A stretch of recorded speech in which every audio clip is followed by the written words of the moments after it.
is the lector preparation for the 22nd Sunday in Ordinary Time for August 28th, 2016.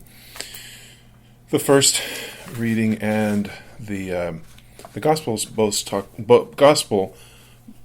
talk about humility, and so the first reading from the book of Sirach, that word humility and humble comes up very quickly. You need to make sure that you emphasize that and that it stands out. But before we do that, let me read some in the notes below on page 244 in your workbook. He begins talking about how the book of Sirach is what we call apocrypha. It's there are two ideas on which books of the Old Testament are indeed inspired of God, and basically the Catholic Church has more than the Protestants. They do not accept the Apocrypha. Sirach is one of the apocryphal books, and as they mentioned there, it's easy to see why they would want to, because it's just right in line with the teachings of Christ. I want you to look at the sentence structure of this first reading, because it's pretty important. In the last paragraph down below, it says the reading in the middle of the last paragraph. So the reading begins with two imperative sentences. Okay, so an imperative sentence, if you remember from your grammar at school, is it gives an order or a command. Now, as I'm reading this, I see actually three. So the first one is, my child, conduct your affairs with humility, etc. And then it says, humble yourself the more. That would be the second one. And then what it said, then the third one, as I see it, would be, what is too sublime for you, seek not. Those are all three commands. So you will read them in that way. The next line is, he calls it a declarative sentence. It's a statement of fact, and there are actually two of them. And these are proverbs, really. They're wise sayings, and it even begins with that. The mind of a sage appreciates proverbs. Just speaking about proverbs, and an attentive ear is the joy of the wise. That would be a proverb. And the next one, water quenches a flaming fire. I just last night was watching the closing of the Olympics in Rio, and that's they had a lot of water there when they were extinguishing the flame, and that made me think of that. Water quenches a flaming fire. And then it's actually a third one, because it's a compound sentence. And alms atone for sins. So those are all wise sayings. Looking to the left of the reading, it says this salutation should set your tone. That's what I tried to mention, that you need to really push out those words about humility and humbleness. Okay, let me give you a sample reading of this. A reading from the book of Sirach. My child, conduct your affairs with humility, and you will be loved more than a giver of gifts. Humble yourself the more, the greater you are, and you will find favor with God. What is too sublime for you, seek not. Into things beyond your strength, search not. The mind of a sage appreciates proverbs, and an attentive ear is the joy of the wise. Water quenches a flaming fire, and alms atone for sins. The word of the Lord.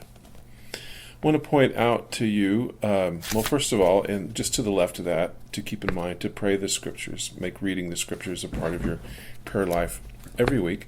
I know that some people are do their preparation in the Adoration Chapel. Some even listen to this podcast as they are in there, and it helps them to prepare. So moving along now to the reading from Hebrews. This, again, looking at the sentence structure, and I always feel it's very important that you understand that because it really helps. There's really two sentences there, and they give you. Actually, I was planning on reading the whole thing at the bottom, and I'm going to read that to you now. Imagine a young person on the eve of a major life event that is both thrilling and daunting, like a wedding. A groom or bride might be intimidated by the anticipated pageantry, by the commitment, and by the unfolding relationship that lies ahead. A wise parent or friend might speak to them much as the author of Hebrews speaks today, asking them to consider a similarly thrilling but more daunting experience, going to college, entering military, starting a job. The friend or parent might say, "This is nothing like that. You had reason to fear and even feel alone, but this is just the opposite. You have the embrace of someone who loves you, the support of family, the experience of knowing this person with whom you'll now be one." Making the same point, the author of Hebrews contrasts the old covenant made in the midst of the thunder and the fire of Mount Sinai, a sight that filled the people with fear of God and made them want to shut their ears to block God's fearful voice, with the new covenant, which is under wholly different circumstance. The new covenant, we started with Christ at Mount Zion at the company of innumerable angels and saints. Rather than fear, this setting fills us with peace, for we see those who went before us assembled in a festal gathering. Though we stand before the God, the judge of all, we are not alone, but in the company of Jesus, the mediator of the new covenant, who intercedes for us and turns what might be fearful into an experience of safety, solace, and communion. It's a hopeful message to be spoken in hope-filled joy. So, again, going back to what I had, these two sentences, they're set off in your book, and you can see which ones they are easily. The first one speaks about the old covenant, and then the author is saying, but what we're talking about is nothing like that, and then he contrasts it with those descriptions from the new covenant. A reading from the letter to the Hebrews. Brothers and sisters, you have not approached that which could be touched, and a blazing fire, and gloomy darkness, and storm, and a trumpet blast, and a voice speaking words such as those who heard begged that no message be further addressed to them. No, you have approached Mount Zion, and the city of the living God, the heavenly Jerusalem, and countless angels in festal gathering, and the assembly of the firstborn enrolled in heaven, and God, the judge of all, and the spirits of the just made perfect, and Jesus, the mediator of the new covenant, and the sprinkled blood that speaks more eloquently than that of Abel. The word of the Lord. Okay, moving on to the gospel again. As I mentioned before, this talks about humility, and Jesus goes to a meeting, or he's invited to dinner on the Sabbath, and the first line you really want to kind of set this off, that they're watching him to see if he's going to make a mistake, and then rather than be judgmental to them, he just tells the story and lets it speak for itself. A reading from the Holy Gospel according to Luke.